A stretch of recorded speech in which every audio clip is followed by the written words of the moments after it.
ناظرین، ضلع پونچھ کی تحصیل منڈی کے ممتاز دینی و تعلیمی ادارہ جامعہ تعلیم القرآن و جامعۃ الصالحات اڑائی میں شعبہ تحفیظ القرآن کے تحت سالانہ مسابقۃ القرآن نہایت تزک و احتشام کے ساتھ منعقد ہوا۔ یہ عظیم قرآنی مسابقہ صبح 8 بجے سے شروع ہوا اور شام 4:30 بجے تک جاری رہا، جس میں طلباء نے بھرپور ذوق و شوق کے ساتھ شرکت کی۔ مسابقہ 4 مراحل پر مشتمل تھا، جس میں تقریباً 50 سے زائد طلباء نے حصہ لیتے ہوئے اپنی بہترین یادداشت، جرأت، تجوید و قواعد اور قرأت کی مہارت کا مظاہرہ کیا۔ پروگرام کو 2 نشستوں میں تقسیم کیا گیا تھا۔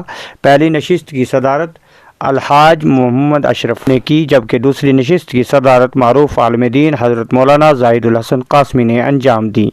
شعبہ تحفیظ القرآن کی جانب مقابلے کے حکم کے طور پر جامعہ ضیاء العلوم پونچھ کے اساتذہ کرام اور حافظ امتیاز احمد نے فرائض انجام دیے۔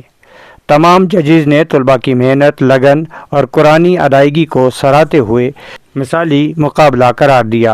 اس پروگرام میں بچوں کے والدین کے علاوہ علاقہ کے معزز شخصیات نے بھی بھرپور شرکت کی۔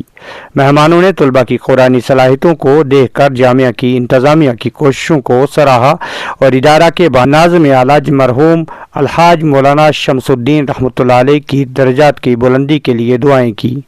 ساتھ ہی جامعہ کے مزید ترقی و کامیابی کے لیے نیک تمناؤں کا اظہار بھی کیا۔